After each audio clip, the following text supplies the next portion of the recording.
Bir paytlar insoniyat qorong'ulik ichida yashardi.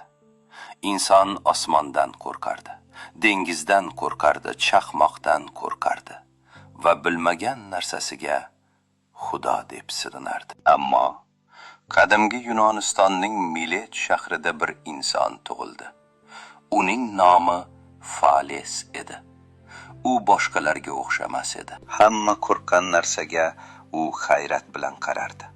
Hamma javob topdim degan joyda u savol berdi.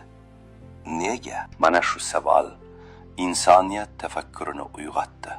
Chunki eng buyuk inqilob qurol bilan emas, savol bilan boshlanadi. Fales tarixdagi ilk buyuk faylasuflardan biri edi. Ammo u faqat faylasuf emas edi.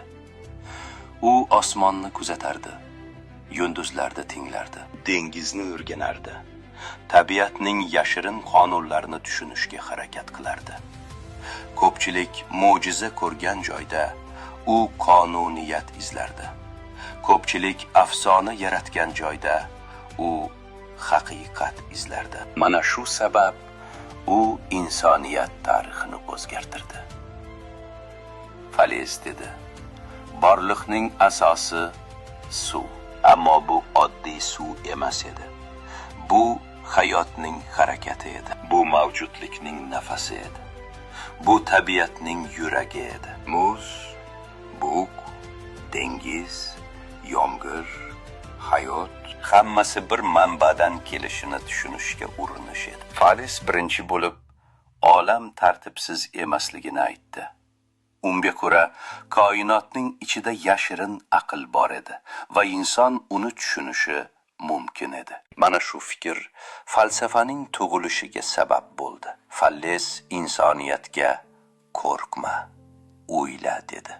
Va ehtimol insoniyat tarixidagi eng buyuk jasorat o'ylashni boshlash edi. U Misrga sayohat qildi. Ehromlarning balandligini soyalar orqali o'lchashga harakat qildi.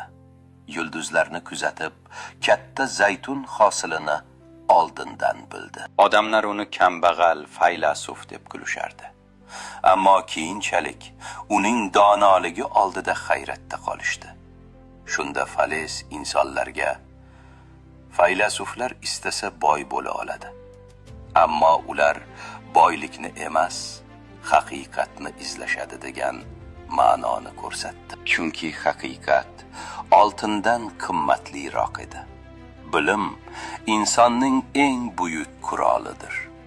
Savol berish inson uyg'onishining boshlanishidir. Kimki olamni tushunsa, o'zini ham tushuna boshlaydi. Va ehtimol falsafa aynan bitta savoldan boshlangan edi.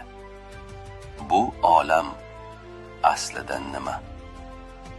Afsonalar tugagan joyda falsafa boshlandi.